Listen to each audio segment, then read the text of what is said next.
Welcome to CCRPG, where we open up our virtual text document and answer questions with some good friends. I'm Bob, and I'll be facilitating this discussion. Joining me today are Todd. Hello, everyone. Chuck. You'll never catch me alive. Jeremy. Hello. And Jay. Hello. You can find it on this channel or feed right now. Firstly, thank you. I personally am very glad we got the engagement we did on this, and I'm sure the others agree. Just to let everyone know, we'll probably not answer every single question or sub-question that was asked, but everyone had very good questions, so thank you very much. We're going to treat this as a question-answer discussion kind of conversation. If a question gets us going, we might use it as a launching point for a larger discussion or a deeper dive on something we really want to dig into. Everyone who has been entered into the drawing, even if your question is not discussed or only partially discussed. So the drawing will be done at the end of the episode. Stay tuned to find out who wins, but I did want to keep everyone involved. To start things off, I've sent the compiled list of these questions we've received to everyone here. Everyone's already opened that up and taken a little quick look at it. I think a fun way to do this is all of you to take a moment to browse through the questions, see what interests you in talking about or responding to, and then we can each call out ones that we're interested in discussing. They can be for you, they can be for someone else, and feel free to expand on it as well. I'll start off since I've had the longest with the questions to look at them all. So I'm going to start with the very first question that kind of like came in response to all this, which is basically, specifically pointed at me. Why did you choose to create your own homebrew lore for the setting rather than use Lancer's pre-existing lore? I have gotten this question a couple of times, just, generically over the past couple of years running the show. The answer is largely the level of control over the setting. Knowing what's coming and what exists out in the fringes really lets me make sure I have a more holistic view of what's going on. Lancer's lore is really cool. If any of you haven't read it, it's a super cool read, but especially when I was first starting the game, I didn't feel like I had the time to basically read a novel to figure out a whole other lore system that was someone else's creation.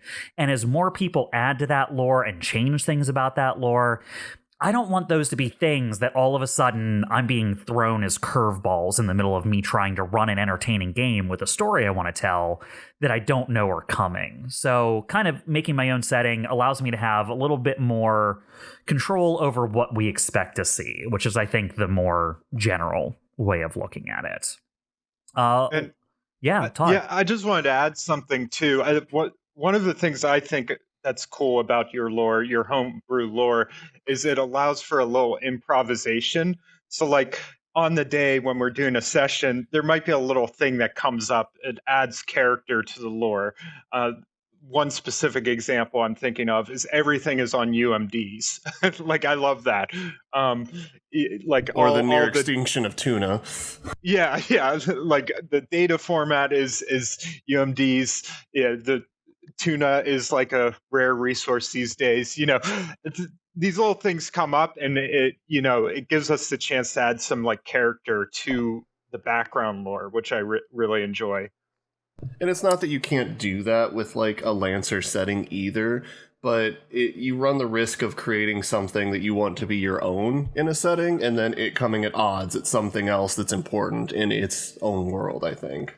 Yeah. And I think a thing that you've all noticed is that because of the way this world works, there are things that are absent in our game that are in the Lancer lore. Like cloning is either a very rare or exotic thing in my campaign. You can probably tell I pull away a little bit more, and I'm not using this term, derisively. It's space magic, right? There's a lot of more space magic-y type things in the original Lancer setting, and I wanted to pull it more back to kind of like a near future, kind of like a harder sci-fi. Obviously, there's still things that don't fucking make sense at all, and that's fine. It's just there's so much about like you printing mechs instantly and stuff like that. I wanted there to be a little bit more grit to the setting than was in the original lore. Makes sense. Kind of like a low tech sci-fi like Alien or aspects of Star Wars. But there's a lot of like grittiness to it that I really enjoy. It's not like a shiny chrome sci-fi setting we have. Yeah, I definitely appreciate the roughness. It feels a little more relatable, maybe. I don't know. It's weird to say that in a game where we fly through space and have mechs, but like I don't know. I like a little more groundedness to it, I guess. I do think that leads us into the next question really well, is what inspirations did we have for this setting? I know a big one, because we did talk about that. It wasn't, I mean, it really was almost all Bob, let's be real here, but we did have some like ideas, and he did ask us for inspiration. I know the biggest one we had was Firefly.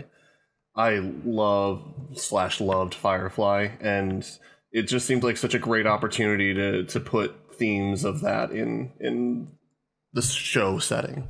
Oh yeah, and I mean, obviously, if you look at Firefly, it's more of a like, you have episodes where people are running out of gas, right? Like, it's like, oh, we're out of fuel, we need to do a job to get by. Oh, we're on the run, we haven't been able to do stuff for a while, right? Like, I wanted those kind of tensions to be present in the world. So I think that's, Jay, thank you for bringing that up, because like in my mind, I was like, oh, right, that's how we got here with the whole like, everyone lives on the ship. Your crew is kind of like the little family group you put together and stuff like that. So I think that's a huge one.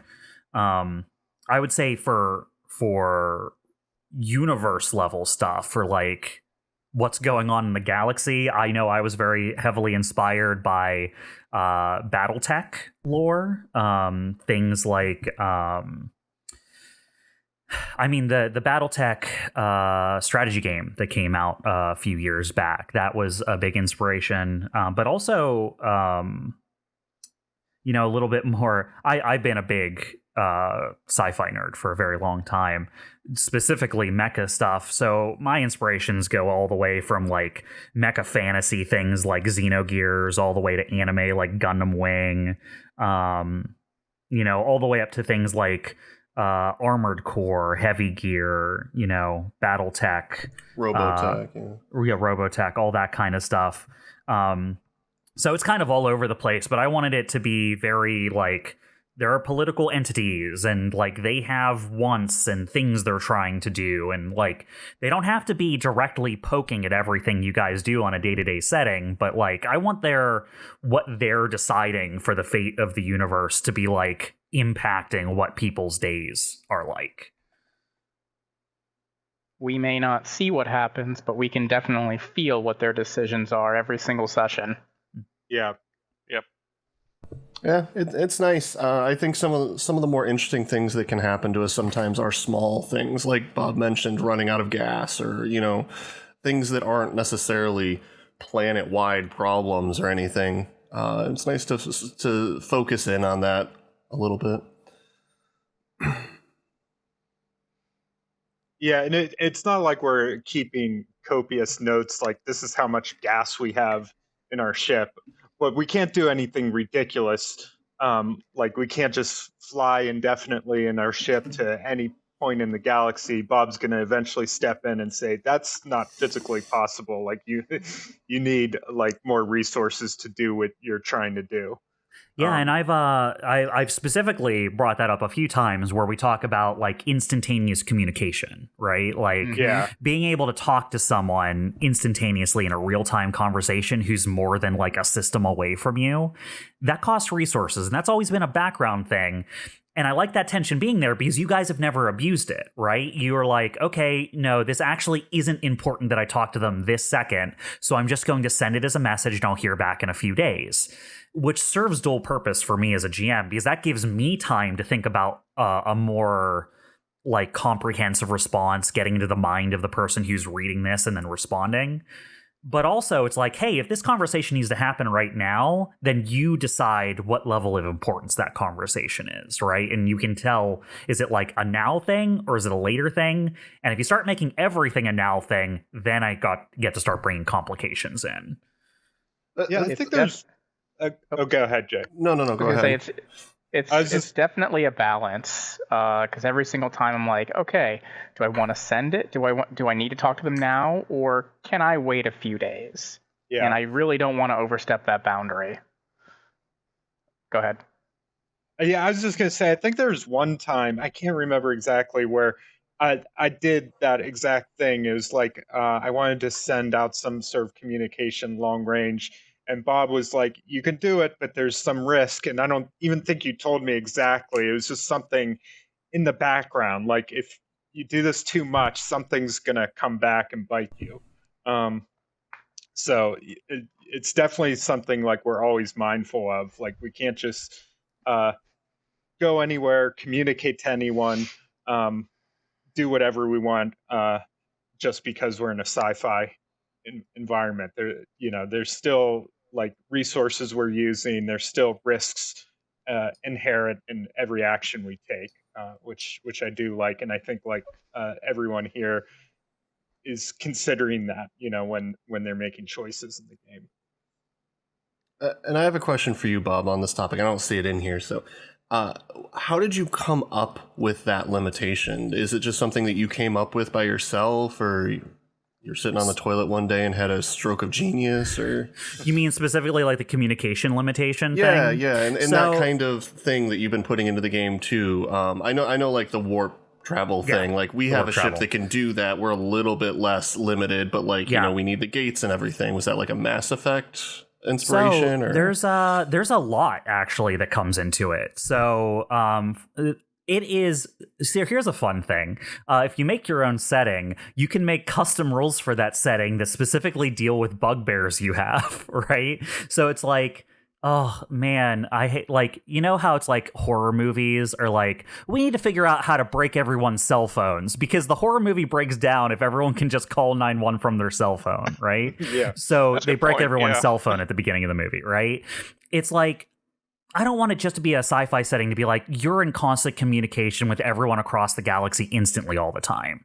And that's also backed up by real world physics, right? It's like, okay, but you can't. Like, there's a speed of light. You can't really break it. We're saying for the purposes of making the world work, there are things that break it, but those are the exceptions, right? So sending a radio transmission across the universe ain't going to get you a response anytime soon. So it's kind of like a melding of like, I want something that gets rid of a thing that annoys me and simultaneously like lines up with what makes sense for the universe. The travel thing, I think, is a good skewering of a problem I have with the Star Wars universe, where everyone has a hyperdrive and everyone can get anywhere in the universe basically instantly all the time. And I don't care how much like alternate lore you show me, or like, actually in this book it was a problem for them to do that. I think that all got retconned. In the movies and the shows I've watched, it's never a problem. Everyone can always instantly travel to anywhere they need to be at any time. I don't know how anyone catches anyone ever in that universe, because it seems like you can just press the hyperspace button as a get out of jail free card whenever you want, right? Yeah. So I'm like, that's annoying. And then I took some inspiration from Battletech for this, which is the idea is like, hey, wouldn't it be interesting if the way you get from system to system has to be out of the influence of the gravity well of a star, right? If you think about it, a star has a very strong effect on gravity. It's why the planets orbit around it. What if whatever calculations that warp gate is doing are interfered with by something that's too big of a gravity well too close to it? Which necessitates all of those things have to be on the edge of the galaxy, have to be on the edge of every little solar system, right? So that means, hey, if you want to be down on the planet, absolutely. If you want to get back up into space, absolutely. It might take you a day to get from that planet to out. So you can't just be like, aha, I've taken off in my ship and I can press the hyperspace button and I've escaped, right? It's like you have to think about it.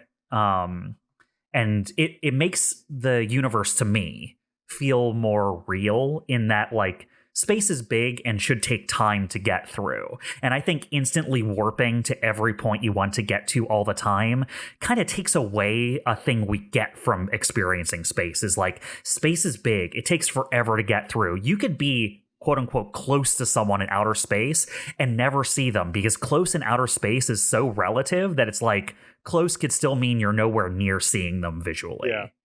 Yeah. Space is huge. Yeah. All right. Looking through the questions here, who else has something they want to jump on and talk about? I got one.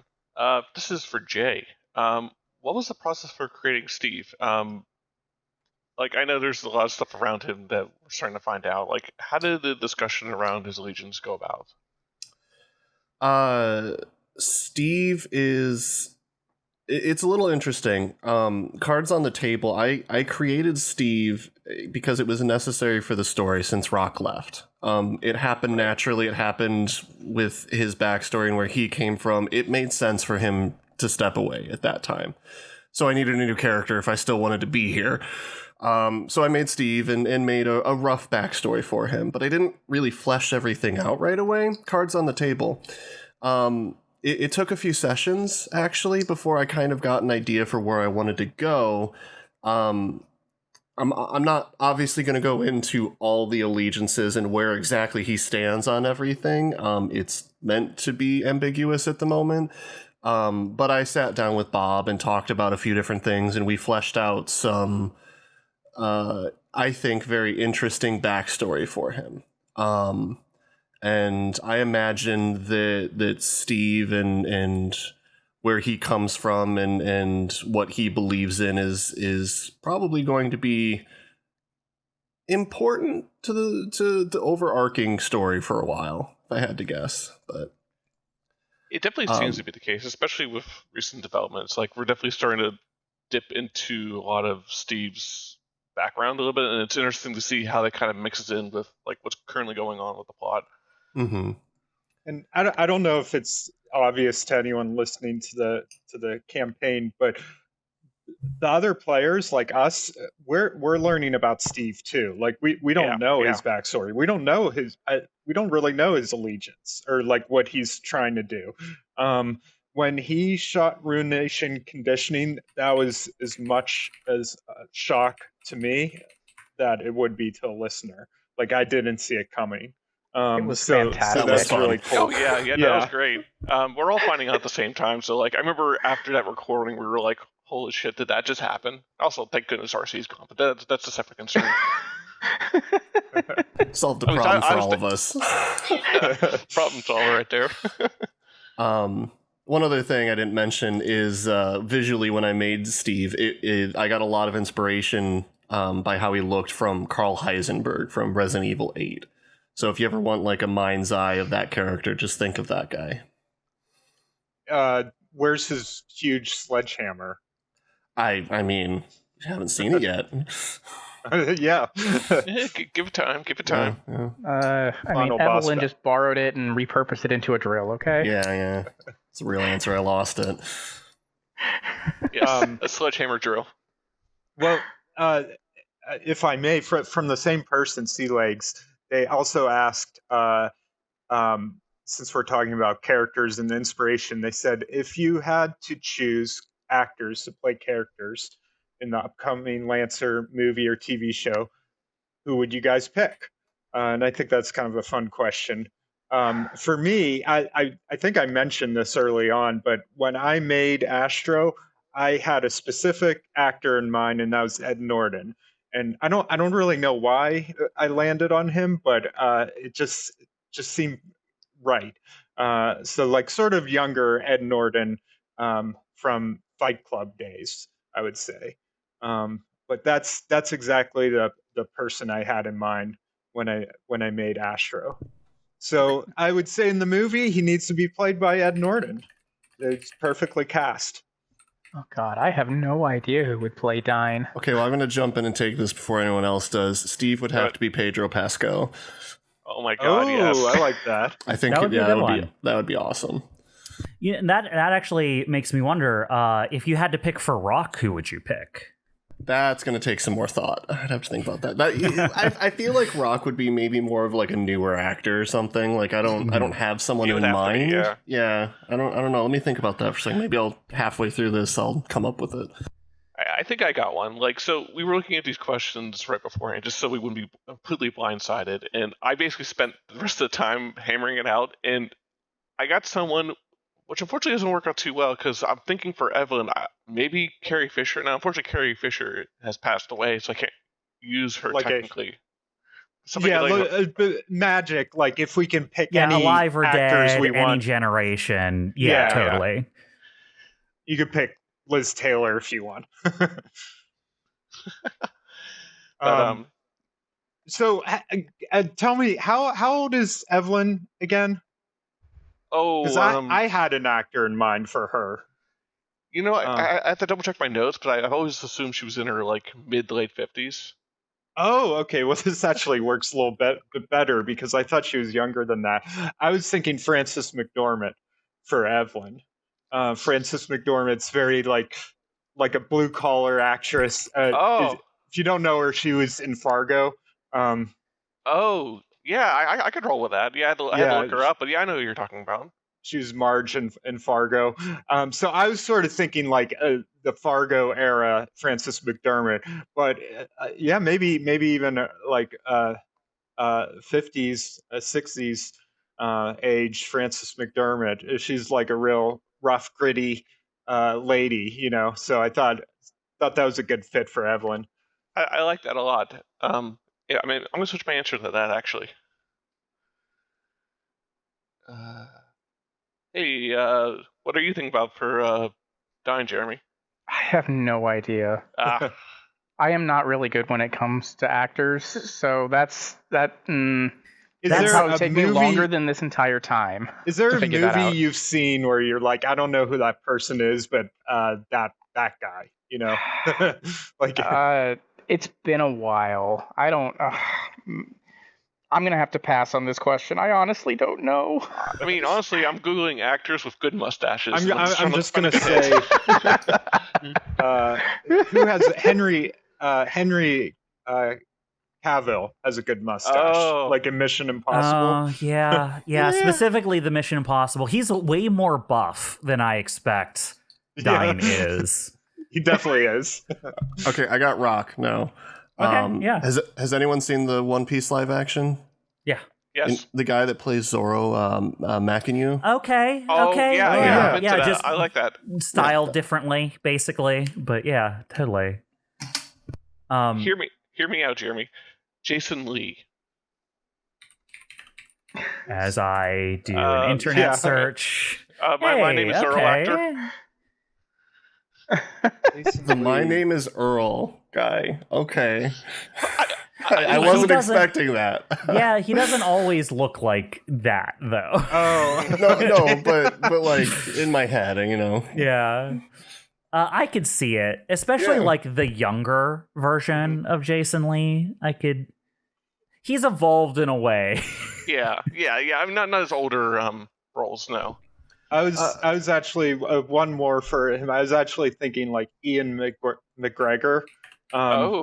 If you look at Ian McGregor in a show he was just in, A Gentleman in Moscow, he has a great mustache in that show.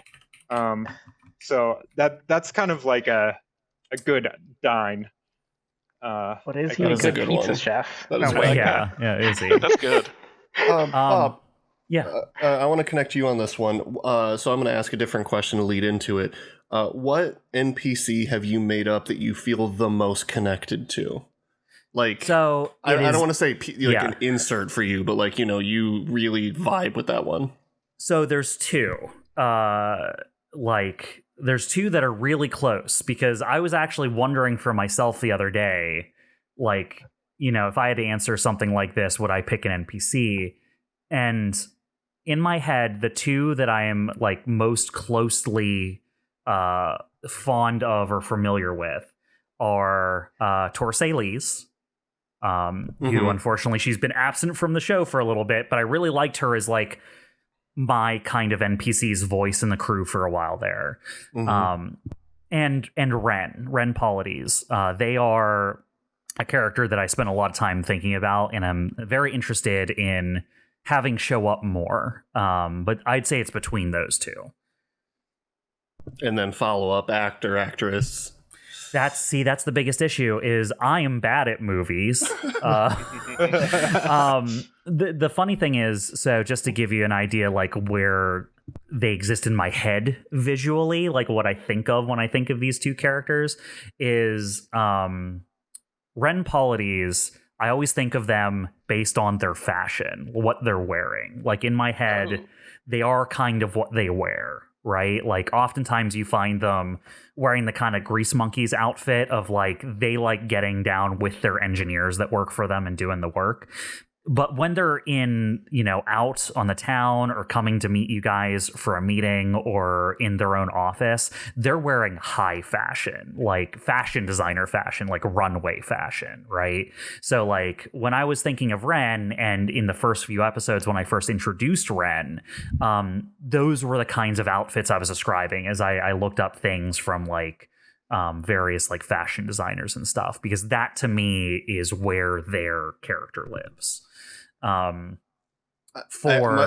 mind's eye goes to like Meryl Streep, sort of like from Devil Wears Prada kind of thing. I would say, yeah, a younger Meryl Streep maybe. Ren's older than I'd say your original crew's average age, but your crew's gotten a slightly older with the addition and subtraction of a few members. I'd say Ren is about the average age of your crew, right? They are probably maybe like mid-30s. They're probably about my age, honestly, Ren. Because part of their thing is like they came to power young and have just been doing a good job keeping it since.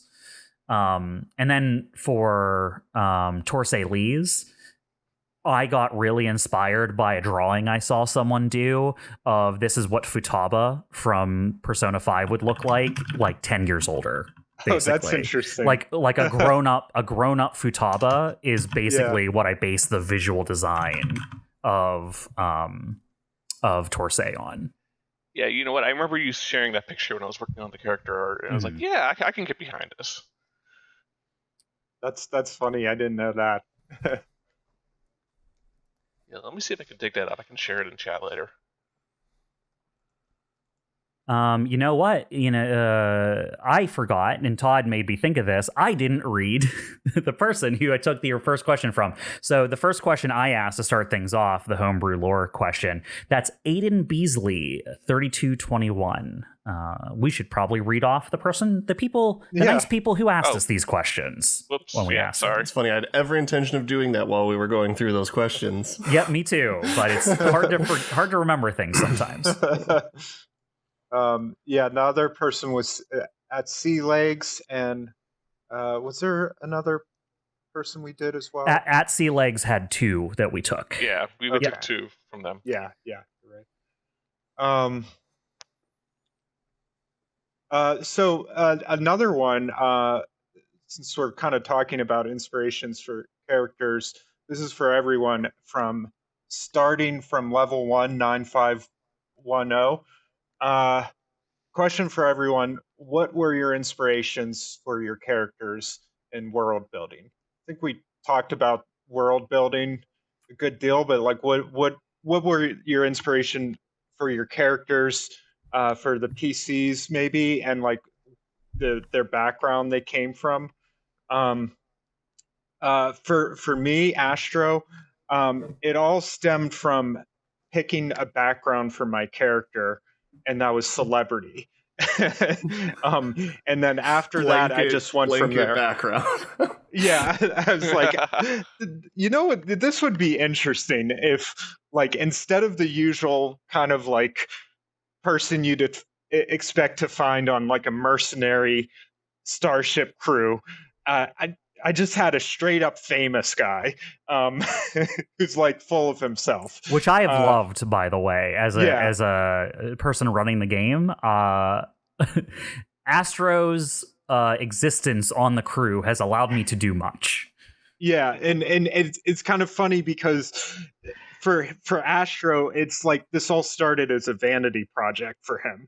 You know, he was like, it would be cool. I have a lot of money. It would be cool if I bought a ship call it DBC Deathbot Chronicles, and it's almost like research for his next role. He wants to get out there. He wants to immerse himself in the lifestyle, and it sort of just went from there. We already kind of talked about Steve a little bit, so I don't really go into that more. But Yeah. Rock's background, I think he's a little all over the place, but I think a lot of the inspiration was, like I mentioned before, from Firefly. I liked the idea of a younger Malcolm Reynolds kind of character that was like mixed up in a war kind of thing, and and is like dealing with the backlashes of that and everything. So it's kind of where he came from. Makes sense. Definitely see that. Yep. I think for me, and my inspiration is a little more vague.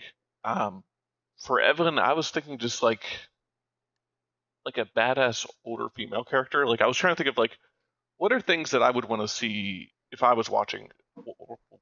It's not a visual medium. Listening to this podcast, so that's sort of the direction I went with that. Like I mentioned before, I like sort of the lower level gradiness aspects of the campaign.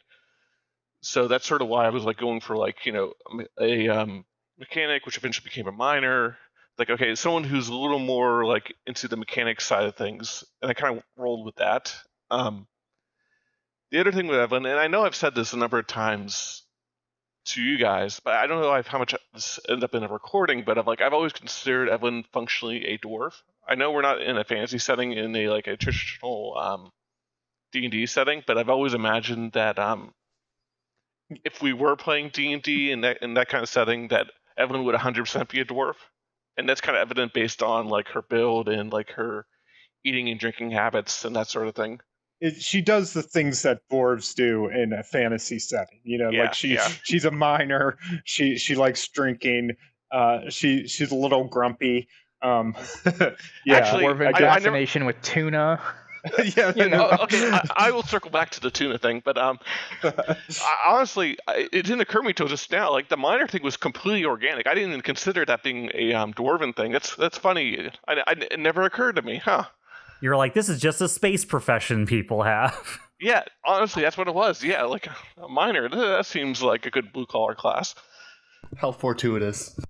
Yeah, space miner.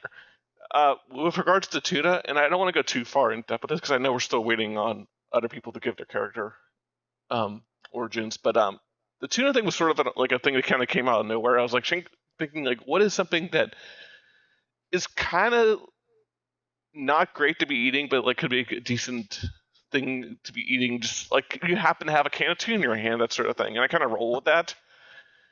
And the thing is, like, I kind of roll with it partially because I like the idea that Evelyn's not a bad cook, but she's kind of the kind of person who is like, I need to get a meal in, and I don't want to spend effort preparing it. Like, I like to think that she definitely prepares good meals for herself, but on the other hand, like she's working on something, like she can't be bothered to make a meal, and she's tuna's practical. Practical, yeah. Like I think in another world, like she would be very big into like, I don't know if you guys are familiar with like Soylent, the actual food, not the Soylent Grandest people thing.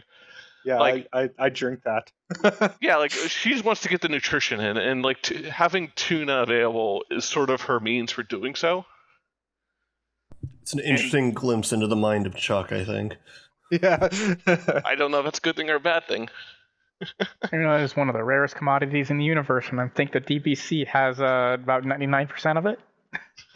Should we quickly digress? Maybe. Yes, we should. Another question by that blocks guy 5432. They asked, so the human body is like 70% water. Is the DBC 45% tuna from all the tuna cans? 25%. And I think Chuck, you have to tell us how many places has Evelene hid tuna throughout the ship? Like, is there, emergency tuna cans behind like panels in the ship, so it's always close by. Oh, it's Kind of. I like to think that she always had something in her bag or something, and then when she's working on stuff, she'd see that like, oh, I'm working on this panel. Hey, there's a little extra space right here. Why don't I tuck in a few extra cans here while I'm at it? And it just kind of went off from there. How much tuna? I can't say, but there's probably more than you would expect. Poor Curry's going around fixing things on the ship, and tuna falls on his head, opening up panels. What the fuck? Oh my god, I like that idea of just like Curry and everyone have this ongoing war. Like Curry's trying to eliminate the tuna in his ship, and everyone's just continuing to add more. Now, I don't want to digress too far from the original question here, because I still want Dyne's answer. Okay, so here's a problem I have. When we're playing the game, I refer to everyone by their pilot names only so that I can reinforce them in my head. But now we're sitting here, I'm like, oh, I'm sitting down with my good friends Dyne and Steve and Evelene and Astro. And I'm like, wait, that's not who you guys are. Yeah, I'm sorry, Dyne. Please. The lines of reality are blurring. It's completely fine. Honestly, I originally just created Dyne because I'm like, okay, what role can I fill? And Doctor was one of those roles. And then eventually it got to the point where I'm like, okay, Doctor is a damned if you do, damned if you don't kind of role, because it feels like it's great to have it when you need it, but when you don't, I'm just like, what do I do? And then it just kind of went crazy once I decided to go with the Artemis build. It just evolved from there, and Artemis has become way more than I thought she would ever be. It's probably my fault. I'm not complaining. Dyne to me is sort of like a mad scientist, but he's not like one of the flamboyant mad scientists. It's like, ooh, like my experiments. He's one of those quiet ones they always tell you to watch out for. Yeah, exactly. Yeah. Like he's like he's way smarter than anyone would, be led to believe upon a first impression. Like the quiet genius. Yeah. I'd like to think that Dyne one day to show up and say like, hey, I got this AI for my Mac, and she's a little bloodthirsty, so just, keep that in mind when you're working with her. Oh, anyway, here's Artemis. I mean, keep in mind that even Castor can't really keep Artemis in check, so yeah, it's been a fun journey with Artemis, I will admit. She's Dyne's other half. Oh no. So you're married, is what you're saying. You married your... I'm not sure Dyne could deny Artemis if she asked. I think I'm just gonna deviate into this real quick because it has to do slightly with Dyne's answer. I got a question from Camel Cellist. Part of their question was, if I was a PC rather than the GM, what sort of build would I run? There's like 3 builds I'm super interested in, but I think part of the problem is that if I was going to play a character, the character I would build first is kind of like what Dyne's character is. I would be very all in on having multiple AI and doing the thing that Dyne's doing. So when Dyne did it, I was like, ooh, this is fun. I can't wait to interact with this. Except I'm doing it from the GM side instead of the player side. I mean, just wait. I don't know if it'll ever happen, but if we hit license level 9, I will get a 3rd AI. Yeah, and just wait for the chaos. Yeah, man. God help us all. Sounds great. And then just to quickly answer the other question Camel Cellist had, is there a story behind how I came up with the name Ruination Conditioning? It feels so oddly specific. And the answer is, I wanted something that felt oddly specific. that is why I came up with the name. If the name sounds weird, it's because it was made to sound weird. I didn't have like any other thing that went into, I didn't pull it from anywhere. It's more like, this guy is a stuck-up asshole. He would give himself a very convoluted name. So I was like, oh, he has to be like Deathmeister Fornicator or some bullshit, right? Like, he needed to be kind of an edgelord, but he needs to be like a future edgelord where people use weird names already. So I was like, he should be something like Ruination. Like, I'm ruinating your circuits or whatever. But I'm like, but he needs to be slightly more convoluted. And I was like, I don't know, ruination conditioning? What does that mean? I don't know. I bet if you asked RC about his name, he would give you some long bullshit convoluted answer that you wish you would not have asked him the answer. Yeah. I think that's It's why really we never perfect. did. That's why you never did, yeah. And going off of that, you have some fun coming up with the names. What was like? Remember the guy like City Limits? Oh, what's his yeah, name? Oh yeah. yeah. It wasn't that like after Pete Townsend Yes. or something? Yes, that is exactly what it was. So I love silly names, especially in sci-fi. Star Wars does silly names all the time. You can look at I think there was an old Twitter account that was like random Star Wars name or something like that, and it would just give a random Star Wars name every day or two, and it'd be like, oh, yep, that's a Star Wars name, or a random Gundam name, because I don't know if you guys have seen a lot of proper names from Gundam, but there are some crazy ones. And then you get into things like I got super into Blaseball, and they have a lot of crazy names in Blaseball. So I was drinking deep from the well of crazy names, is what I will say. Why do they have to conform to our ideas of what a name is? They exist like thousands of years from now. From the same arc, I always appreciated Alexa, Deaf Daughter. Oh, yeah. I believe she was part of the band. She was, yeah. All right, does any of you have another question you want to dive into? Well, I mean, we've already talked about Bob's favorite NPCs, but what about all of us? Do we have any favorite NPCs we'd like to talk about? Oh, yeah. Here, actually, let's pull it directly from one of the questions. That Blocks guy, 5432, asks, to the players, who is your favorite NPC? And, let's complicate it, who's your character's favorite NPC? I feel like Dyne's already answered that question for himself. Because for Dyne, it would be Artemis, kind of his own creation.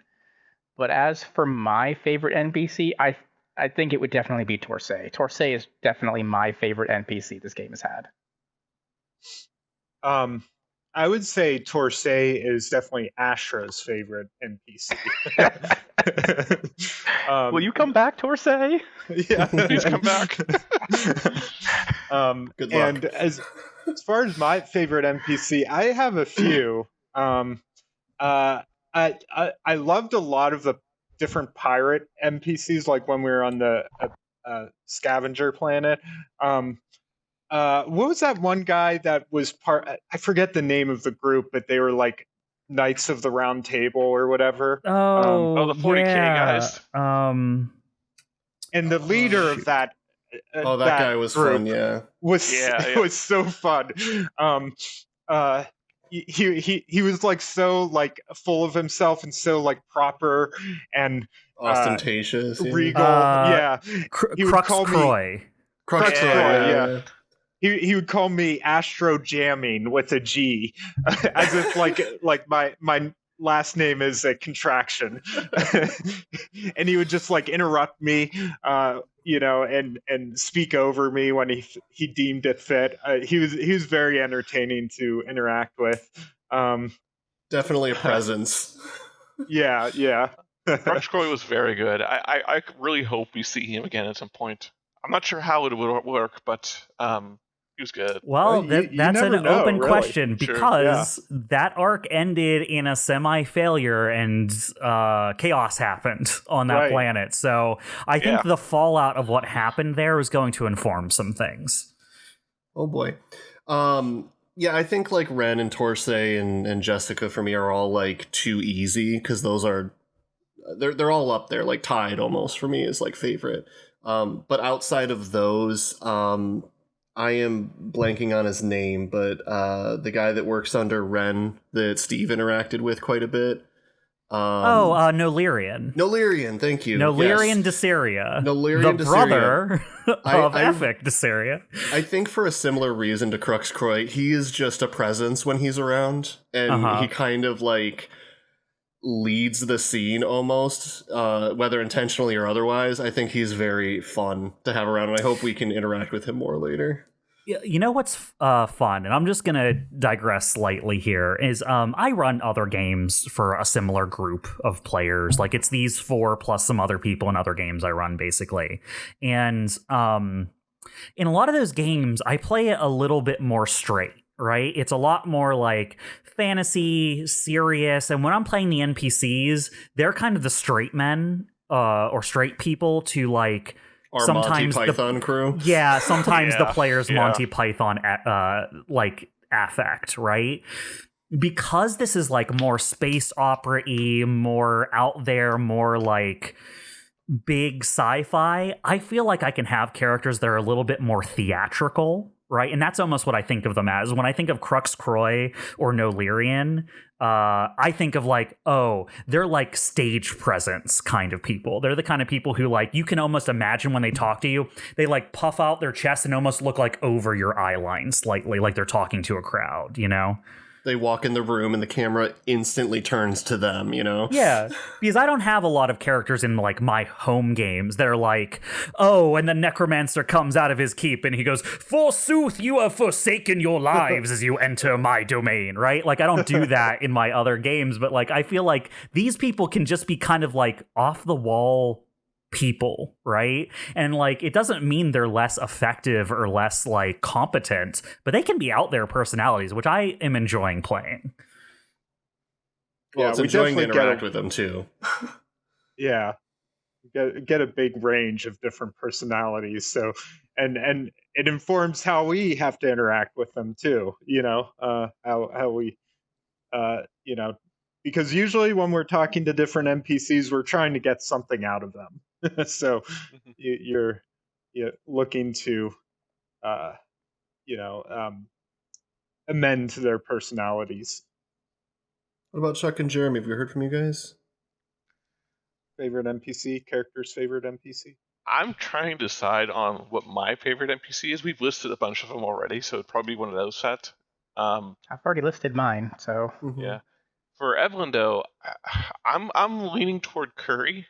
I feel like she took the Curry pretty quickly when we were trying to get him to join the crew, and I feel like they kind of hit off in such a way they're like, yeah, you know, we're getting stuff done, and Curry puts up with a lot of shit to make sure that happens. Like, he's kind of that background character in a way that, like, you know, like something goes terribly wrong, and like he's like, okay, well, you guys go do Lancer pilot stuff. I'm gonna make sure the ship doesn't explode next time we fly up. Which is why I gave you Curry as a character yeah. to add to your ship. That's exactly why he's there. Yeah, I think there's more to him that we don't know yet. I'm interested in the Curry yeah. character too. For sure. Like, there's been a lot of good Curry moments, and I look forward to what's to come.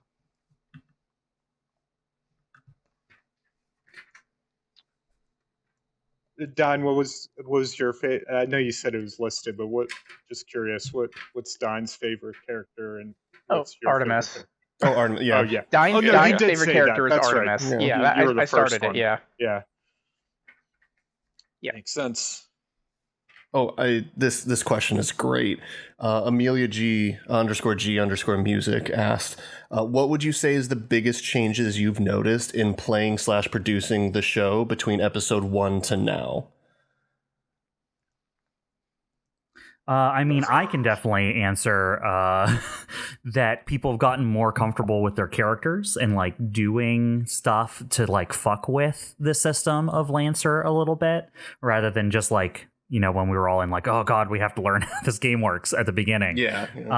Especially like this comes up relatively frequently, and I wish there was an easier way to like get this information to everyone who listens, but there's not really a way to communicate this. But there are some home rules that we use rather extensively in the game, and I'm not saying the original rules are bad or anything like that. This is just a preference thing. We just like it this way. It's one of those things where we started playing it that way, and then we were like, we like it like this, and now don't feel like changing it, you know?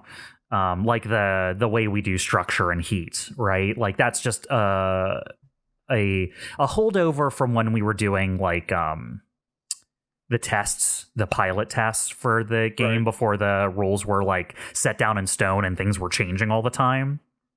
And when we started playing with it in our, real game, it was like, well, we kind of like that it worked like this, and we're going to keep doing it, basically. But what about you guys? What do you guys think about what's changed between episode 1 to now in playing or producing? I definitely feel we are far more comfortable in our characters, as well as bringing new characters into the game, whether it be NPCs or otherwise, that just add more to the universe. Like before, at the beginning, we were just like, well, we don't want to push any boundaries, but now we're just like, yeah, let's push some boundaries. Yeah, Bob approves. I definitely admit that I was a little uneasy going into it because I wasn't sure what we could do or not do. But now we definitely got a groove going on. We're like, yeah, we can totally do this, or we can roll with this. And for me, one of the biggest changes, I guess, is as we continue to play, I feel like the stakes keep rising. They keep getting higher, and we've also been playing long enough that we're seeing like the residual effects of previous missions, being carried over into like our current playthrough. Like we've been playing long enough that like the things we're doing has ripples, throughout the universe that we're playing in, and we're seeing that now, so I think that's pretty cool. What began as why are they invading the space station is now, okay, guys, let's dress up in costumes and let's take this job. Let's go. Go. Yeah. Hey, Astro, put on your dark sunglasses. I think this is a really interesting question. I think one of the biggest things that have really changed for us is kind of what everyone has mentioned, like getting used to the system, our roles in it, our roles as players. I'm sure you, Bob, have grown over time from doing it and everything. But after like the first couple missions we did, we kind of took a moment to look at it and go, this isn't just our game right now. This isn't just us getting together to play it. We are, putting on a show for people. It's not scripted by any means. We don't know what's going on or anything, but we have sat down and talked about like as a group, like story beats that we want to have and like things that we kind of like want to get through and stuff. This is true, I think of any tabletop RPG you play. Is that you want to be open and honest with your DMs, especially. Hiding things from them doesn't help anyone. It doesn't help your character or the DMs like to create anything. And just being open and talking to them about like things you want to see in the story and stuff helps them set up to make interesting encounters too. Yeah. So we've been a little bit more open with like talking about where we want story to kind of lead to an extent. I would say that just a second what Jay is talking about, because I know Jay GMs some things too. This is a thing that I have learned doing this, something more creative that we're going to be showing people rather than is just for ourselves. But I think it's something that I want to take to games I run in the future, which is the kind of like making it clear when I'm running something to players is like, listen, if you have a cool idea, surprising me with it might not be best for your idea, because if you tell me what you're trying to accomplish, I might be able to come up with ways to make that make sense before we get there, rather than you be like, surprise, this is the cool idea I want to do, and then having to be like, well, I don't think that really works in this situation. You know what I mean? Like, I want to work together to tell a cool story. Like, I very much come from the space of a GM is there to tell a cool story with you. And I don't want it to be free. I want people to work for that cool story. So I'm going to put obstacles there, but I also want to facilitate the winning, the accomplishment there too, right? Like if you want to set up like, this is the cool thing I want to play off of, or here are some themes that I want to see during the course of the campaign so that I can interact with those themes. Well, the person who's in charge of where those themes come from is the person who's writing the story, right? So talking to them and letting them know, hey, this is a thing I'm interested in, at the very least, kind of gives them a cool guide to be like, well, I mean, I know at least one person will be interested if I write this into my story. And as a GM, sometimes if I'm writing a story for people or coming up with an idea of a direction things can go, not knowing if anyone's going to be interested in it is sometimes an anxiety I have. So knowing at least people are going to be interested in the things I'm presenting them with really helps. Yeah, it's really great. It's Steve wouldn't have existed without that mindset, right? Like I approached Bob and talked to him about things that I thought would be cool, and how he exists now was not how he was in my head when I thought of it at that time. Bob and I had to discuss and talk about different things and have it grow in a way that was natural to the story too. So, I mean, if there's anything to take away from this as a listener, just be open with your DMs at your table, talk to them, and let them know what you want from your games. Yeah, definitely. It just makes the process that much more enjoyable for both the GM and the players. Yeah, for sure. I'm going to say, speaking from kind of the aspect of like facilitating fun moments and things like happening in the story we want to see, I'm going to go ahead and jump on this question. That Blocks Guy 5432 asks, well, I'm going to read the whole thing because it's interesting. The series had a ton of fun moments. Astro charming a door open. Evelene figuring out what Burn does for the first time. Walking into a bar fight and just pulling up a seat to watch it. Astro rolling a success on a heroic roll without hearing what a heroic roll was ahead of time. Evelene, for the first time in a fight, not receiving a burn on a frozen planet. And exoskeleton murder suit in 0G. Of everyone here, what is your favorite moment that's taken place in the campaign so far? I've got this. So I think it was the end of our second mission, if I recall correctly. It had one of the most climactic moments that just worked out perfectly, right? It was when we were flying in the DBC. Artemis and Dyne were shooting out the back of the hangar door on that ship we came through, and it just, any one wrong roll at the moment or any thing that we could have done different could have just changed all of that, and it just perfectly worked out in the way that would have made it just such a great movie climax of that arc and everything. It was just, and it really was the skin of our teeth too. Like, it was the perfect like group up like anime team kind of like combo move kind of thing. Evelene and Dyne working in the back to get off the powerful shot. Rock up there doing the piloting, and I think Astro the whole time was like keeping drones off of your ass who were chasing you while you were trying to line up the shot. So like, it was the perfect, like, this is the team jiving in a way that we haven't seen in the show up till now. And to me, that cemented the group as like, oh, this is a group that can work together, I can't, I don't think there was a time I was more tense. Because, like, you want it to work out so bad, and then it does, and it's so great. Oh, just loved it. Yeah, you get fully invested as a player, for sure. Yeah, definitely. That was definitely my favorite point in the series as well, because I had after we had finished all the roles, I was like jumping for joy on my end with the mic up, so no one could hear me, because we had managed to succeed on all of the roles. It was fantastic. We had no right to.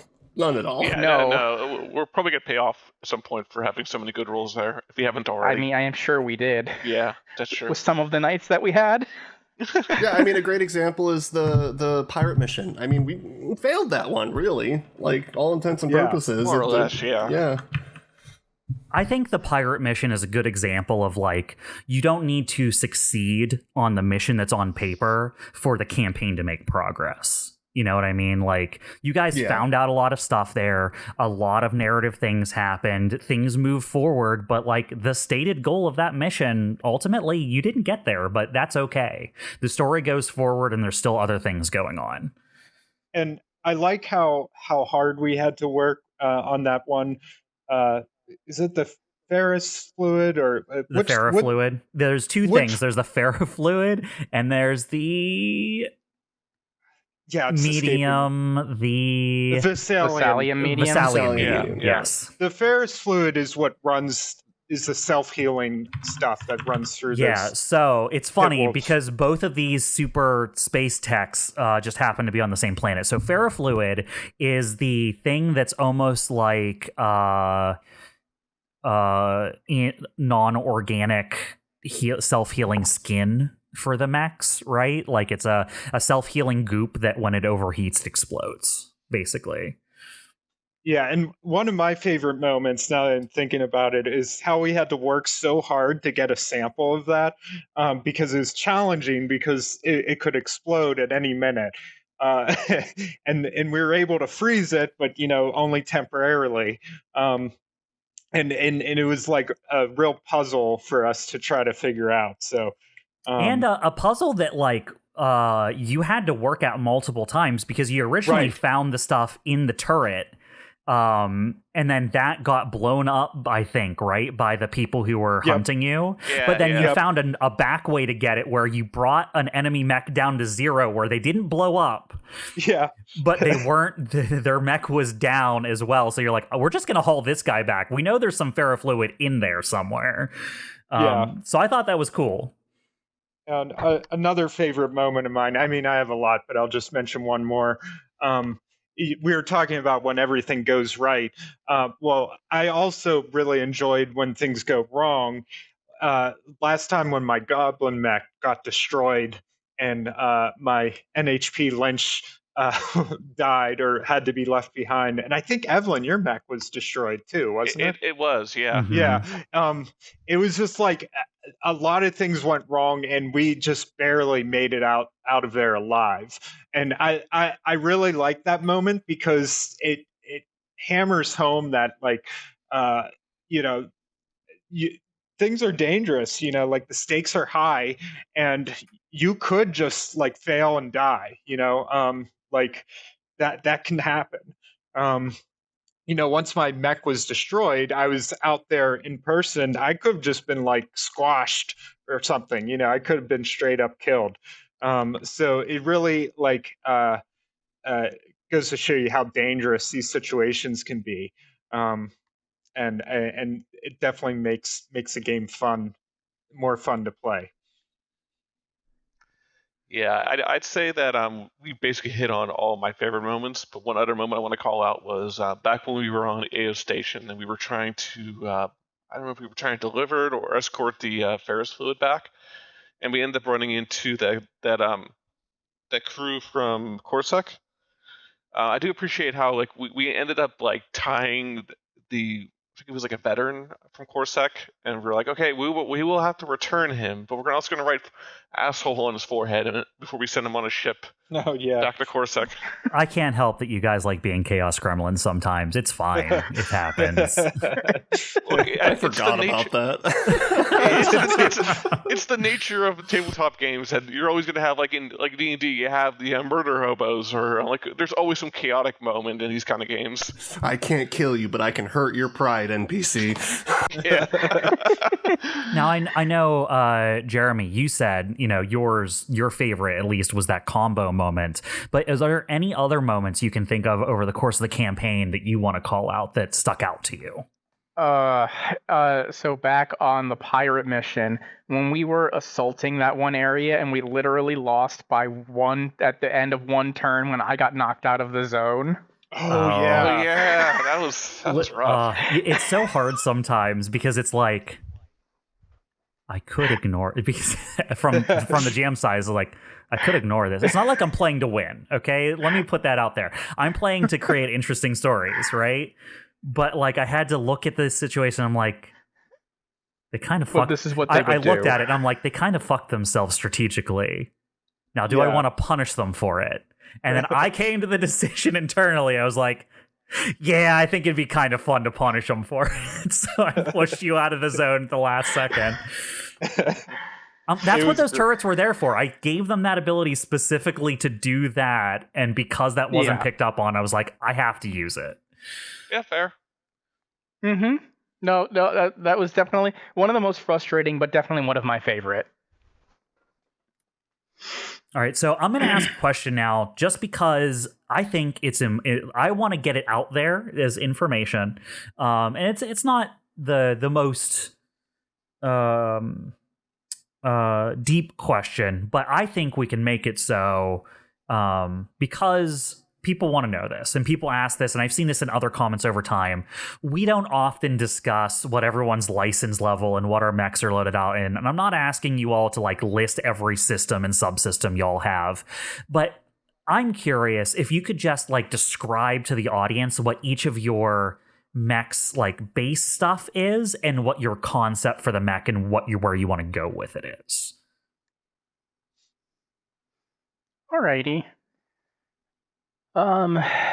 Maybe like the prime licenses you're using, and then like what your concept is and what you're trying to achieve. Yeah, I mean, I can start. So the basic idea with Prometheus is big, tanky, with a big ass gun. And so I basically went all in on the Sherman and the Tokugawa, because we're at present we're all license level 6. So I have all 3 license levels in the Sherman and Tokugawa, and that is pretty much what I had planned on doing. As far as the future, my plan is to create even more chaos by getting a 3rd AI. Right now I have Artemis and Castor, and I'm gonna need Pollux, so I can have Castor and Pollux. Got to keep that Greek theme going. Nice. But really, like, I feel like my build is very complete. Like, there's a little small things I can change here and there, but I have my big gun that can blow big holes in everything, and I'm happy with it. Also, go Team Chutoy. Hell yeah. Writing off of that, that was basically, we have all these people who are very rangy. I don't want to necessarily call what did I end up calling this? The Third Law of Force Mark II. I kind of gave up on coming up with a new name for every mech. Evelene's mech is very much like in your face, keeping everyone distracted, because like if you're in combat range, it's harder to do range attacks, and that way I can keep them busy while everyone else is doing their long range attacks. And I think the big thing for me was like be sure I can take upfront damage, so like extra defense, extra HP. The spikes from the what's this from? Vlad. Yeah. So like I have all 3 points in the Vlad. So like taking the hits, poking people with my spikes, making sure that they take damage when I take damage. That was sort of the whole intent there. And then the drill is just like perfect. Like I really love the drill, and I think there was a question about like what our favorite weapons are, and it goes without saying the drill is my favorite. As much as we've made Gurren Lagann references on and off recordings, because it's a big ass drill. Now, I know you have 3 of the Vlad, but it looks like you also have 1 in the Black Witch, 1 in the Lancaster, and 1 in the Pegasus. So you have a lot. You've really like stacked up on the Vlad, and then you're reaching out, it seems, for just other options. Do you have an idea of where you want to go with your build from here? I think so. Cable. So not cable. So was it the Ferris Lash? Yeah. So the Ferris Lash. That's the Black Witch item, right? It is a Black Witch item. I'm still kind of playing around with some ideas, but like, so one thing that I know Jeremy and I have talked a lot about was like, Evelene's not a big high tech person; is a lot more mechanical. That's like why we rebranded the Ferris Lash as sort of like a grappling hook type setup, as opposed to, I believe it's supposed to be like some sort of goop that you throw on things and it causes them to shift. I kind of want to play around with that idea a little bit. One thing I've been toying around with, and I haven't actually ran this past few bops, so this is for sure hearing this. Like, would it be kind of cool if we could like combine the Ferris Slash and the drill somehow? I have no idea how that would work, but I'm thinking like a yo-yo or something, like where I throw out the drill like a few squares and back, and it probably has some severe penalty on how often I can use it or something. Like, I guess in general, find new ways to make what I have work. stuff like that. Like I think similar to Jeremy, like I kind of have a base idea of like there it's all set up. It's just like what can I add on to it to make it better? Yeah, okay. No, totally valid. I am interested in seeing how your fighting style develops from there. Just add rocket launchers onto the drill. I mean, I'm not opposed to the idea, but I have to get the drill back. That's the only. Oh, on the drill, not shooting the drill. Okay. Let's do it. All right, Todd or Jay? Yeah, so Rock's obviously like a sniper, right? Like the idea of him being a kind of a sneaky guerrilla warfare sniper kind of mech was what I was going for. I don't have his stuff pulled up, and it's been a while, so I don't remember the license levels in it. I'll see if I can find it here before we're done. But switching from Rock to Steve, I wanted a different play style. I wanted to try something new. Obviously, the other end of that is like melee, right? Well, we already have two very short range people, right? Team 2 Choi, thank you for holding the line. So I was trying to find something that would work well with the team, but also could be fun. So I went for a very quick skirmishy kind of build. There's a lot of utility with it that's very fun. I've used most of it, I think, from different things. I like the Smith Shimano corporate stuff. The Duskwing, I have all 3 license levels into that. And then 2 in the Riley, and 1 in the Tortuga for just different stuff that it has to help with that build. I'm a pretty big fan of the hand cannons too and the gunslinger thing, so you can still have like some really big hits with it every once in a while, but the main focus is the smaller stuff, you know, the drones that come by and the things that can be taken down pretty easily is its main focus. So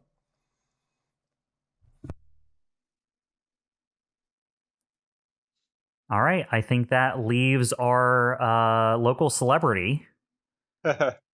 Yeah. So, yeah, for me, I really am interested in playing the support role, and I also think it's kind of funny to think that the big celebrity, the boss man of the the group and everything, is sort of taking a backseat during combat.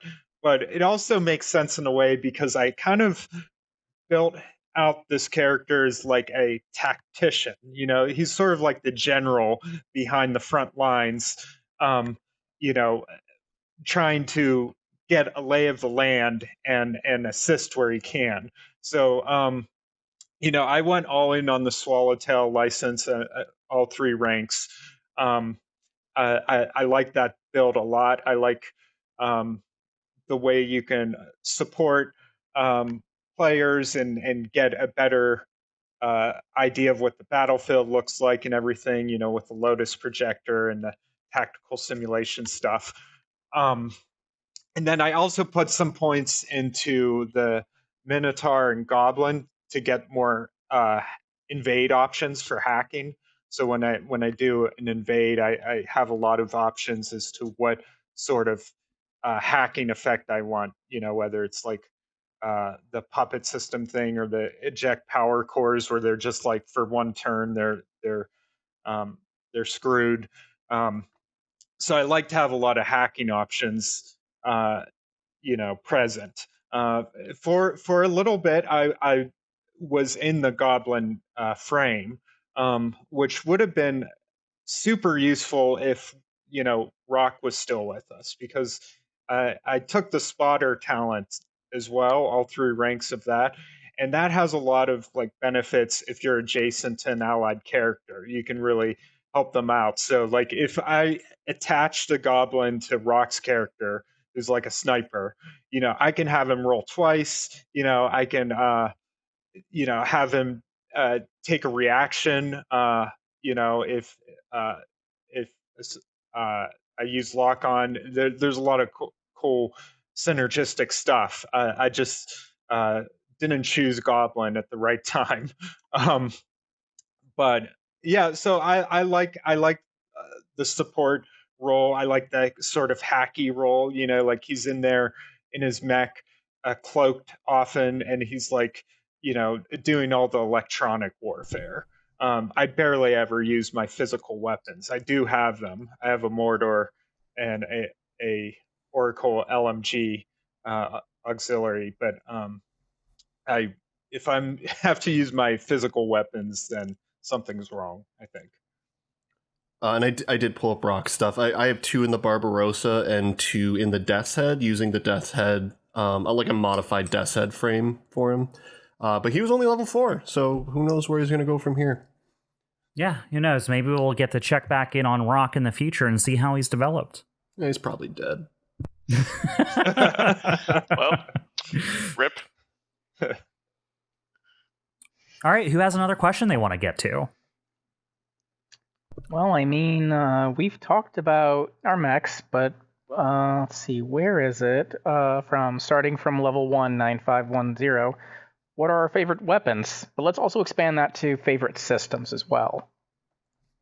Weapon, system, doesn't matter. Either way. Yeah, what's everyone's favorite thing they got going on for their mech? Or, you know what? Actually, the way this is written, doesn't even have to be for your mech. Is there just something you're like, that's fucking cool, and I like it?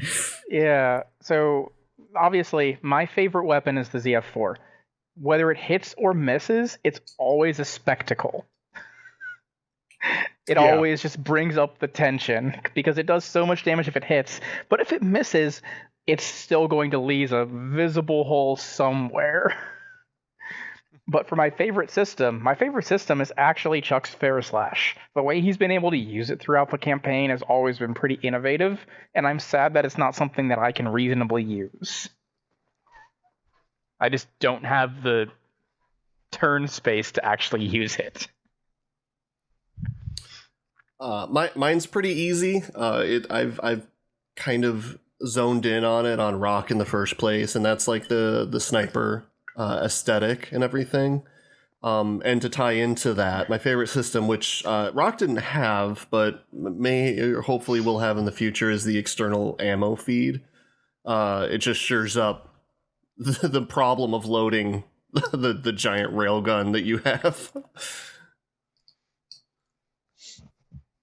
I've already said this before, but definitely the drill is my favorite weapon. System, the Fair Slash is great. I love it. You can't take it away from me. Oh, I wouldn't make that claim if I were you. Oh no, Bob will find a way to take it away from me, but none of my dead cold hands. For me, I love the Swallowtail core system. I don't know if choosing a core system counts, but I love it. The prophetic interjection. That's the one where if an allied character in line of sight takes damage, I get to roll d6 and say, hey, that attack was actually a simulation. They gain resistance to damage, and they can teleport up to 3 spaces or 6 spaces if I roll differently. And that's where they actually were, but that has come in handy a lot. I think I've definitely made good use out of it. And I just kind of, it's funny to me to say like, oh, that attack, nope, that was just a simulation. That was the Matrix. You're actually over here, and they teleport somewhere else. And of course, I love having the Athena class NHP. So that's NHP Astro always has. That's named after a movie director, and they can project the simulacrum that has like a blast 3 area, and from that I can get all the information on whatever hostile mechs are inside of it. If they stay there by the end of their turn, they get lock on, and I love putting lock on everyone. So it's definitely fun. So, has everyone answered? Well, you haven't. Also, did we say the name of who said that? Starting from level 1? Yes, I did. 9510? Okay, just making sure I missed it.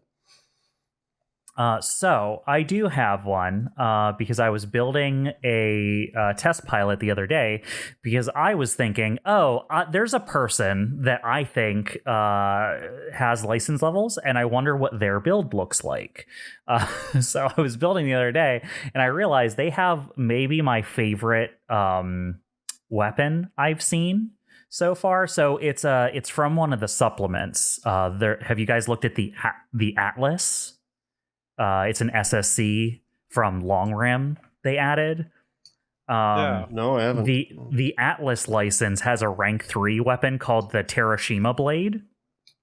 Well, it's actually just the rank 3 altogether, because I'm going to give you a quick lowdown real quick. The Terashima Blade, which is a rank 3 thing, is basically a big sword where you can take 4 different stances. There's a troll stance, a storm stance, a lord stance, and a wind stance. So the weapon does different things depending on what stance you're in. Which is just a really cool melee weapon. That's interesting, yeah.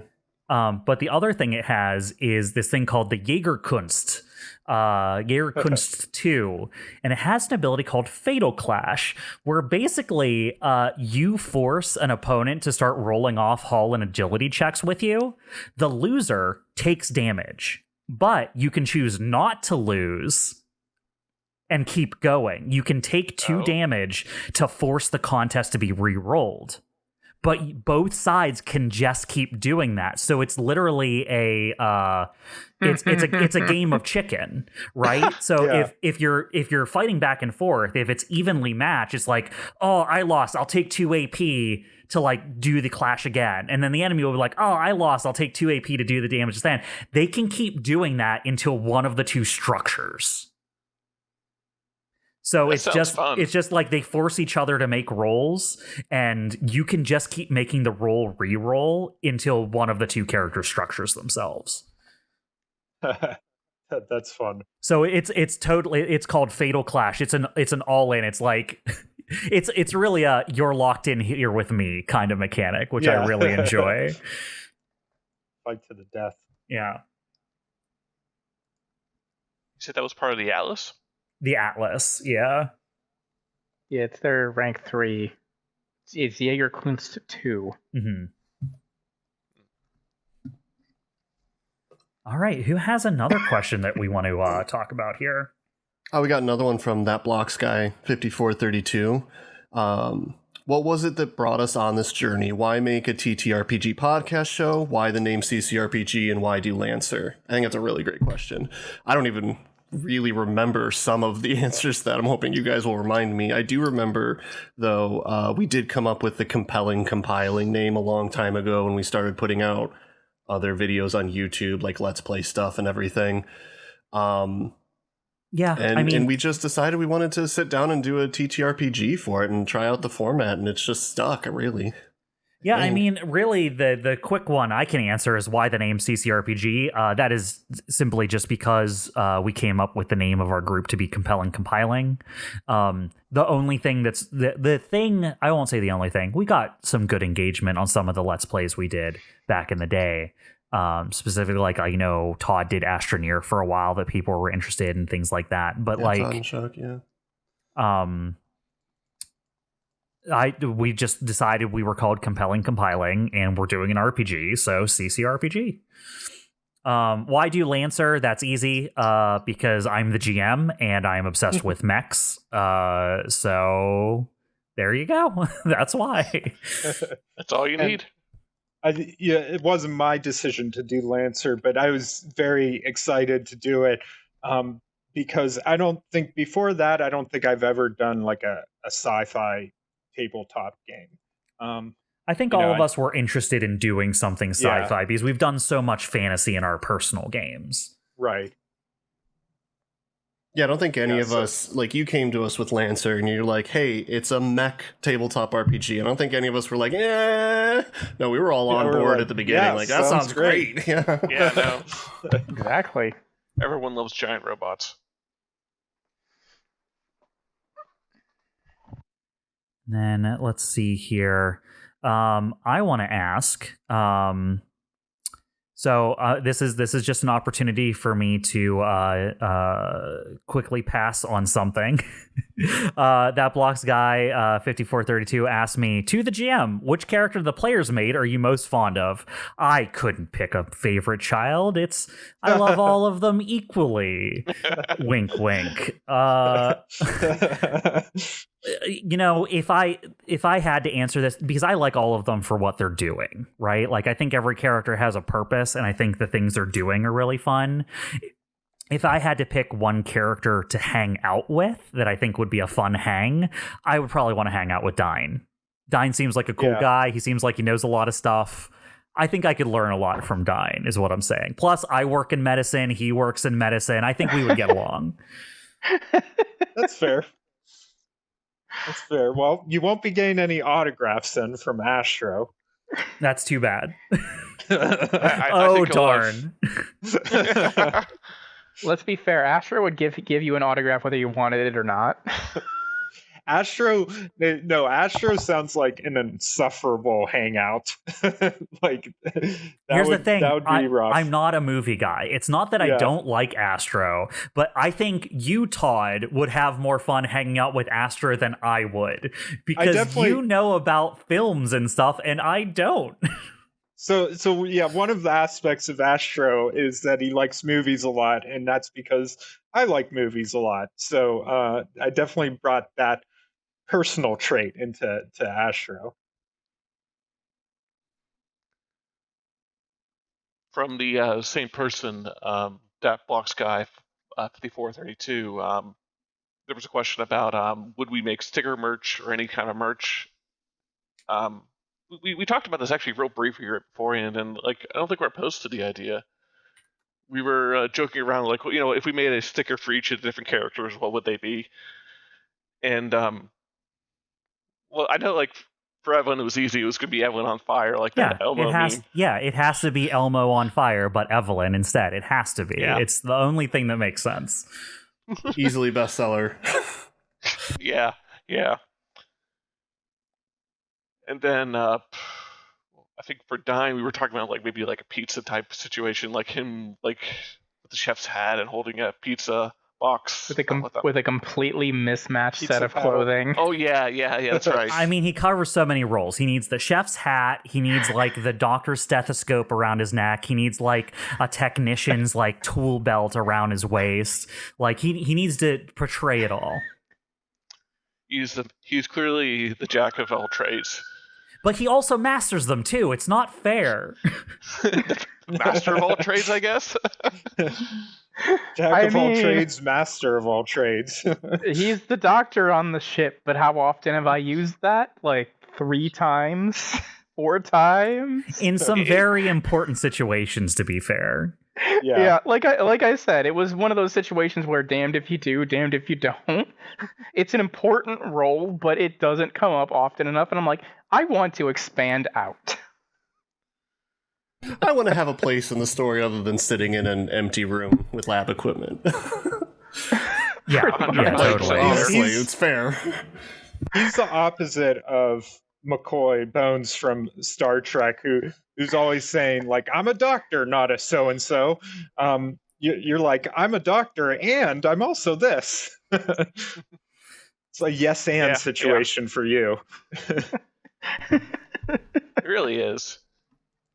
All right, let's pick the last couple of questions here and then get to our drawing. Who has something that's been tickling at them that they really want to get to before we stop for the day? I got 2 more from that Blocks guy, prolific question asker.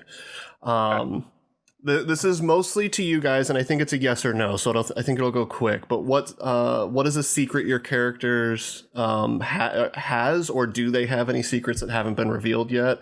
I would just like to answer that as yes. Yeah, that's clear. But do you guys have secrets for your characters or things that you're holding back from still? So for Astro, not really, but I will say that there are things you, the players, know about that Astro's a little more like tight-lipped about. Like, for example, his arrangement with like Melissa, Buzz, Honora, he doesn't really talk about that to you guys that much, like how he's sort of being blackmailed. he so you guys know about it, but like the characters don't really know the extent of it. And Astro's purposely like not telling them. So I think that's kind of interesting. I will say this is the first campaign where we've really gotten into doing this, and I think this is a good thing to do if you trust the people you're role-playing with, is sometimes, not all the time, but sometimes let the players know some secrets that their characters don't, because you can really heighten the dramatic tension, right? Like, everyone having some insight that there's something going on with Steve, but the characters not knowing is super cool. The fact that everyone at the table knows, hey, Astro has this relationship with Honora, but like we get to see the scenes where he's like holding that back and like not telling people where that information is coming from. Like, I like that, and I think I want to see that more in other games. And I actually love Steve having, like, knowing Steve is like sort of a double agent or leading this, like, has this ulterior motive. But playing Astro as the trustworthy guy he is, he 100%, no questions asked, trust Steve. Like, there's not even a thought in his mind that Steve could be suspicious. It's just as simple as that. And that's fun to play. Yeah, it definitely adds in the tension because, like, as a character, Dyne is very careful. So he suspects, but he doesn't have any proof, which is kind of what has led to this situation where we're at in the story. And as far as Dyne, the answer is yes, and it is something that we're building up to. I was going to say, speaking of Dyne, do you have any questions? Any secrets there, buddy?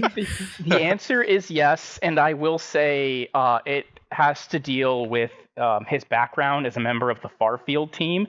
I've been trying to bring that more and more into the character, and I've definitely filled out his backstory enough that we're going to be getting into that in the future. Interesting. Yeah, that sounds cool. To see. Evelene, how about you? Does Evelene have any secrets that she's holding on to? Not a whole lot. There's definitely some stuff that hasn't come to light yet, and I think we're just starting to scratch the surface of that. I believe in a recent recording it was revealed that Evelene used to be married. But beyond that, you guys are going to have to find out. Yeah, it's interesting. There are, like, two characters that are a little bit more on their face, kind of like, this is who I am, right? With Evelene and Astro. And then two characters who are a little bit more, cards in hand kind of characters that are, Steve and Dyne, which, I mean, to be fair, Rock was kind of that too until he played his cards, right? The last we saw of Rock was him explaining, like, here's the things that are going on with me. Here are, like, the ties I have to these other things. And, like, I think seeing that develop was a very interesting part of the story. For sure. Definitely. All right, so let's maybe do just one or two more. Who else wants to grab something? This is kind of a double question from the Blocks guy. Is where would be the best place to try and chat with you guys? And will there be a Discord, or is there already one, or will there never be one? We're talking about setting up a Discord and looking into that. I don't want to say it's going to happen in X amount of time yet. We're still looking into, like, what that means and what kind of engagement that will have still. So stay posted, and we'll, if something does happen with that, we will be sure to let you guys know as soon as possible. In the meantime, comments on the video, I mean, we read every one. If you leave a comment, we'll there. If you guys want more engagement with something like that, let us know. And we'll be there. We'll be talking with you guys more. I know. Happy to. Me and Jeremy pretty regularly see the comments pop up, and we'll, like, post them to our own personal group message where we're like, hey, did you see this person just said this thing about Evelene or something? And we, like, having a little chuckle about that. But yeah, feel free to ask us questions in the comments. Funnily, this Q&A was kind of, and I'll be a little bit behind the curtains with this, was a little bit of a prodding in the direction of like, can we have a little bit more engagement? Like, do people even want that? Are there people out there who would be interested in that? So I'm definitely happy that we got a good number of really fun questions. It was really fun to do this today. So I think that if anything spurs us to be like, hey, we did this thing, we tried it out, and we got some good engagement on it. What other things can we do? So I think that kind of pushes us in that direction a little bit. Yeah, and there's always going to be people that are just listening to us and enjoy it for that. And we love you too. Engage with us. We love you guys. Don't engage with us. That's fine too. Just enjoy. Mm-hmm. All right, and then I think I'll just pull one last question. This is more of a question that I'm interested in as a GM from you guys because it lets me plan things. Sea Legs asks, very nicely, they said, congrats on episode 99, with a brief discussion about, some previous people in last episode. They were wondering about the fates of some previous characters they haven't seen in a while.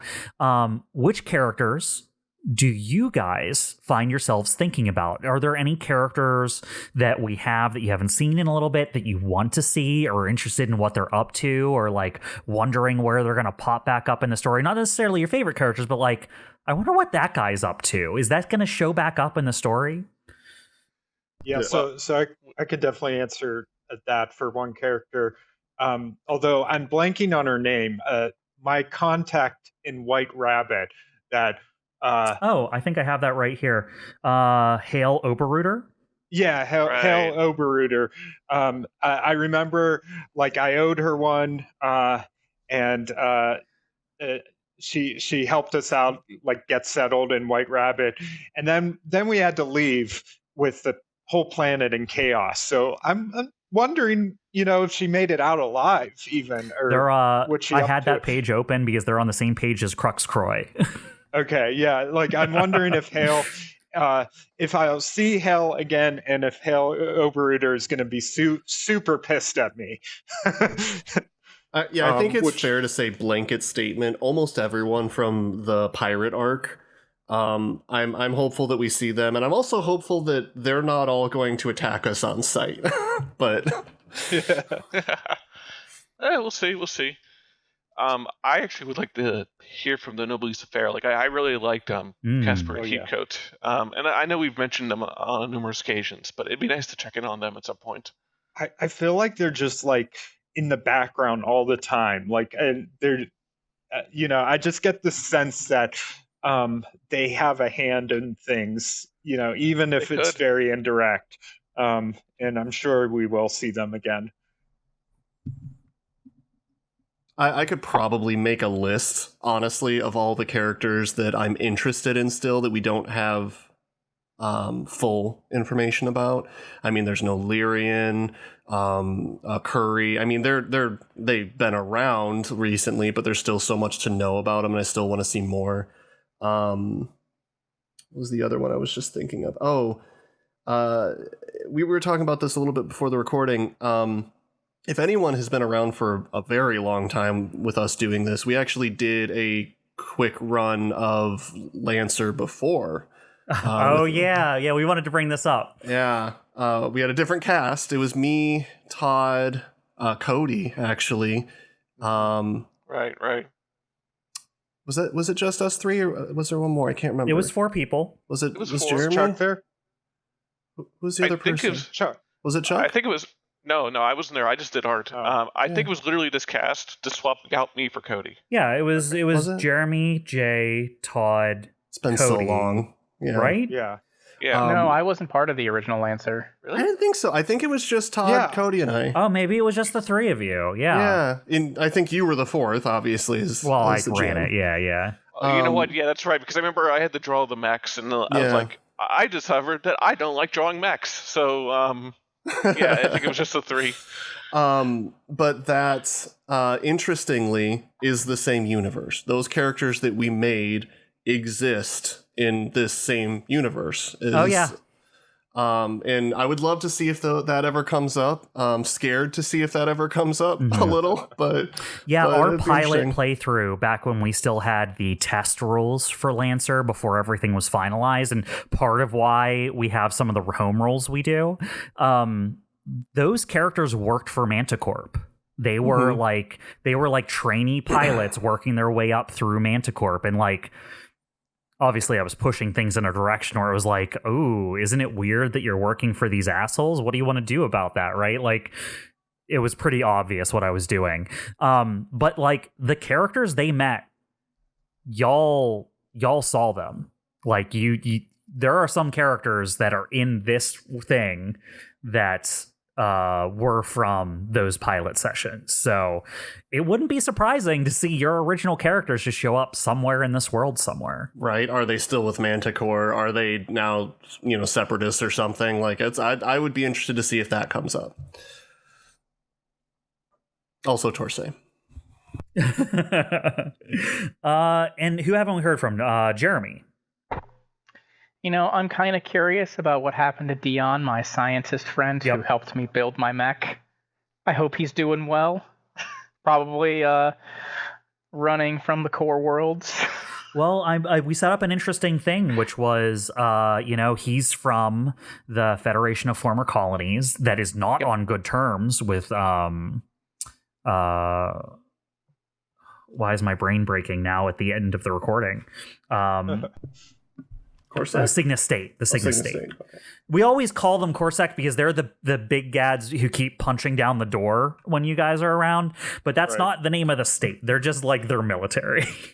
Yeah. But yeah, the Cygnus State is not on good terms with the FFC. It's kind of like a we're kind of not going to shoot across our border, but we could kind of situation.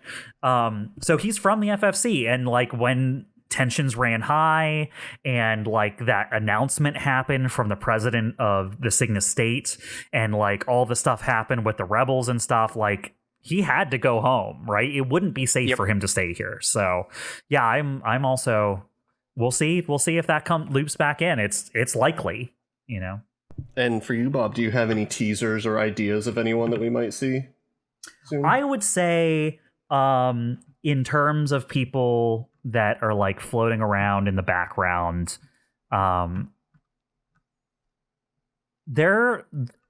would second the fact that the Noblesse Affair were set up as an interesting group when you guys first met them during the Manticorp arc, during that mining planet arc. I really liked Heathcote and why am I blanking on his name now? Casper. I really like them as characters. I'm not going to give any insight on whether they're around the corner or not, but I am going to say they're favorites of mine. So I am interested to see what they're up to. Here's a character that I'm interested in what's up with them, and you guys might not want to see again. I wonder what's up with Rock's dad. Oh yeah, that is a good one. Yeah, he's the Grand Inquisitor of the Inquisitorial Fleet. Right. So does big ominous shrug motion. Oh dear. Sorry, one last question. I have to get this in because it's funny. The Blocks guy asks, when is the baby coming for Steve? I don't think Steve is looking for a kid right away, to be completely honest. Rock is probably closer to having a baby than Steve is. Ooh. With that, I think we're going to close off the Q&A segment of our conversation today. This was really fun. Maybe once we played a little while longer, maybe we'll do this again. I think I had a lot of fun doing this, and we'll see if we can get people to ask more questions going forward and see about other ways of interacting with the community. Yeah, let us know Now. what you're into, what you want, guys. Yeah.